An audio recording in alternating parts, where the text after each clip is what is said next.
이 기존에 제가 이제 처음에 고관절 수술을 배울 당시에 이제 이 접근법으로 주로 이제 이용했던 게 이제 전측면 도달법이에요. 이게 약간 옆면에서 약간 앞쪽으로 들어가는 방식이었는데, 이게 이제 조금 환자가 자연스럽게 걷기까지 걸리는 시간이 생각보다 조금 오래 걸리는 걸 경험하죠. 기능적으로 이게 이제 예전의 어떤 근육 상태를 회복하지 못하는 경우도 좀 경험을 했거든요. 그래서 고민을 하다가 또 이제 제가 또 다른 이제 접근법을 쓰시는 이제 선생님하고 이제 만나면서 이제 고민을 하고 연구한 끝에 제가 최근 들어서 이제 하게 된 접근 방식이 이제 최소 침수법 중에. 안녕하십니까. 바른세상병원 정형외과 전문의 엄상현입니다. 가장 눈여겨봐야 될 증상은 걸음걸이가 이상한지를 확인하셔야 됩니다.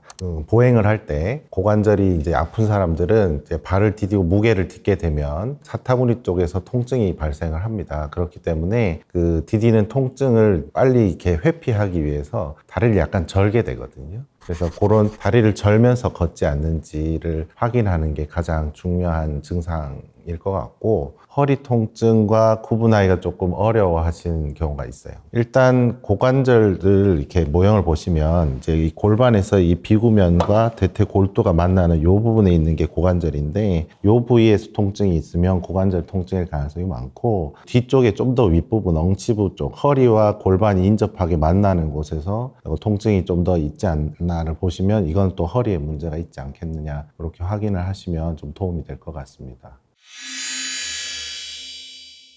우리가 이제 고관절이 기능이 상실돼서 보행에 이제 큰 장애가 있는 경우에 이제 인공 고관절 치환술을 선택하게 됩니다. 그래서 대퇴골두 무혈성 괴사, 우리나라에 좀 빈도가 높습니다. 그래서 무혈성 괴사로 인해서 골두에 함몰이 일어나고 고관절이 망가지는 질환이 이제 대표적으로 인공관절이 필요한 경우가 될 것이고, 또 환자분들 중에 비구 이형성증이나 그다음에 대퇴비구 충돌증 같이 고관절의 연골 구조가 좀 빨리 이른 나이에 망가지기가 쉬운 구조를 가진 분들은 이게 이제 2차성 관절염이 진행이 되기 때문에 또한 이제 인공 고관절 치환술이 필요한 경우가 되겠습니다. 그 다음에 또 사회적으로 좀 부각이 되고 있는 문제인 노인골절, 낙상으로 인한 고관절 골절이 발생하게 되는 경우에도 인공 고관절 치환술이 필요한 경우가 되겠습니다. 제가 최근 들어서 이제 하게 된 접근 방식이 이제 최소 침수법 중에 직접 상부 접근법이라고 해서 DSA입니다. Direct Superior Approach라고 하는 건데요. 조금 이제 특징적인 게 장경인대를 거의 건드리지 않고 하는 방식이에요. 그래서 대둔근의 그 근막 일부만 절제하고 들어가가지고 우리가 외전 근육 중에 또 일부분만 약간 절제하고 나머지 상당 부분은 보존을 또 하면서 절제하고 들어가면 관절막이 바로 노출이 되고, 그렇게 해서 이제 관절막을 가르고 바로 이렇게 탈구를 시켜서 수술할 수 있는 방식이에요. 이렇게 하면은 보존되는 근육과 구조물들이 상당히 많이 늘어납니다. 그리고 절개의 어떤 범위 차이도 크고, 예전에 제가 했던 방식으로는 한 15에서 12cm 사이에서 왔다 갔다 한다 그럴 것 같으면, 지금 같은 경우에는 한 7cm에서 한 10cm를 잘 넘어가지 않는 정도의 절개 범위만 가지고 가도 수술을 할 수가 있기 때문에 환자분들이 확실히 또 보행 회복이 굉장히 빠릅니다. 그리고 외래에서 올 때도 거의 이제 보행 보조기 없이도 자연스럽게 걸어오시는 분들이 대부분이고, 수술 직후에 빠르면 하루 조금 통증이 있거나 나이가 좀 있으시고 근육이 좀 적은 분들은 2, 3일 정도 이내에는 워커를 잡고 서서 걷는 연습을 시작해도 거의 무리가 없고, 엄청 뭐 특수한 재활치료나 이런 것들이 많이 들어가지 않아도 서서 걷는 데까지는 아주 무리 없이 하는 것들을 빨리 볼 수가 있거든요.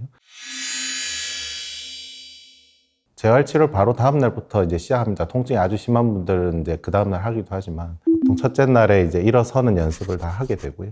그렇게 되고 한 하루 이틀 안에는 이제 워커를 잡고 이제 제자리 걸음부터 시작해서 이제 병실을 걸어 다니는 보행 훈련까지 바로 시작을 합니다. 엄청 특별하게 뭔가 장비가 들어가서 해야 되는 게 아니고, 그냥 잡고 서서 본인이 노력하면 이게 자연스럽게 회복되는 과정을 빨리 볼 수가 있거든요. 그 다음에 이제 우리가 재활물리치료에서 좀 추가적으로 좀 도와줄 수 있는 거는, 이게 이제 처음에 이제 근육이 통증이 있으니까 힘을 좀 주기가 힘들잖아요. 그래서 힘주는 훈련이나 어떤 그런 보행 능력을 좀 더 강화시키기 위한 재활운동 치료가 조금씩 같이 들어가주면 좀 더 빠른 회복을 할 수가 있습니다. 나이가 좀 있으신 분들은 워커 보행을 한 달 정도는 좀 권장을 하고요. 왜냐하면 잘 걷더라도 순간적으로 이제 통증이 있거나 근육이 좀 힘이 덜 들어오면은 이제 혹시라도 보행 연습 중에 넘어질 수가 있기 때문에 워커를 잡고 보행 연습을 시키고, 좀 나이가 젊은 분들은 목발 이용해서 걷고, 목발 2개가 익숙해지면 이제 하나를 떼고 걷고, 그래서 보통 한 짧으면 2주, 조금 이제 길게 하실 분은 한 달 이내에는 대부분 다 보행 보조기나 목발 떼고 바로 걸으실 수가 있습니다.